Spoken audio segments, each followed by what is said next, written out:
জিন ফেরেশতা সবাইকে মানুষের মর্যাদার প্রতি সম্মান প্রদর্শনের জন্য আদমকে সিজদা করার আদেশ দেন। সবাই সে নির্দেশ মেনে নিয়েছিল, কিন্তু ইবলিস অহংকার বশে সে নির্দেশ অমান্য করায় চিরকালের মতো অভিশপ্ত হয়ে যায়। অথচ সে ছিল বড় আলেম ও ইবাদত গুজার।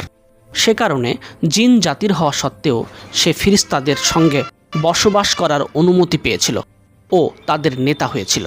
কিন্তু আদমের উচ্চ মর্যাদা দেখে সে ঈর্ষাকাতর হয়ে পড়ে। ফলে অহংকার বশে আদমকে সিজদা না করায় এবং আল্লাহ ভীতি না থাকায় সে আল্লাহর গজবে পতিত হয়। অর্থাৎ যদি তাকওয়াবিহীন ইলমের কোনো মর্যাদা থাকতো, তবে ইবলিস আল্লাহর সৃষ্টিকুলের সেরা বলে গণ্য হতো। আল্লাহ একসময় ফেরেশতাদের ডেকে বললেন, আমি পৃথিবীতে খলিফা অর্থাৎ প্রতিনিধি সৃষ্টি করতে চাই, বলো এ বিষয়ে তোমাদের বক্তব্য কী?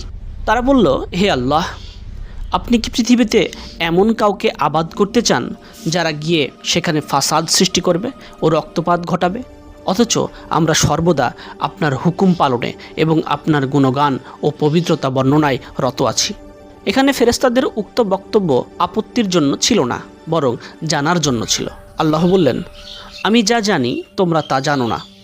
অর্থাৎ আল্লাহ চান এ পৃথিবীতে এমন একটা সৃষ্টির আবাদ করতে যারা হবে জ্ঞান ও ইচ্ছাশক্তি সম্পন্ন এবং নিজস্ব বিচার বুদ্ধি ও চিন্তা গবেষণা সহকারে স্বেচ্ছায় সজ্ঞানে আল্লাহর বিধানসমূহের আনুগত্য করবে ও তার ইবাদত করবে। ফেরেশতাদের মতো কেবল হুকুম তামিলকারী জাতি নয়। এখানে খলিফা বা প্রতিনিধি বলে জিনদের পরবর্তী প্রতিনিধি হিসাবে বনু আদমকে বোঝানো হয়েছে, যারা পৃথিবীতে একে অপরের প্রতিনিধি হবে। অথবা এর দ্বারা আদম ও পরবর্তী ন্যায়নিষ্ঠ শাসকদের বোঝানো হয়েছে, যারা জনগণের মধ্যে আল্লাহর আনুগত্য ও ইনসাফপূর্ণ শাসক প্রতিষ্ঠার মাধ্যমে আল্লাহর প্রতিনিধিত্ব করবে। কেননা ফাসাদ সৃষ্টিকারী ও অন্যায় রক্তপাতকারী ব্যক্তিরা আল্লাহর প্রতিনিধি নয়। তবে প্রথম ব্যাখ্যাই অগ্রগণ্য। আদমকে সৃষ্টি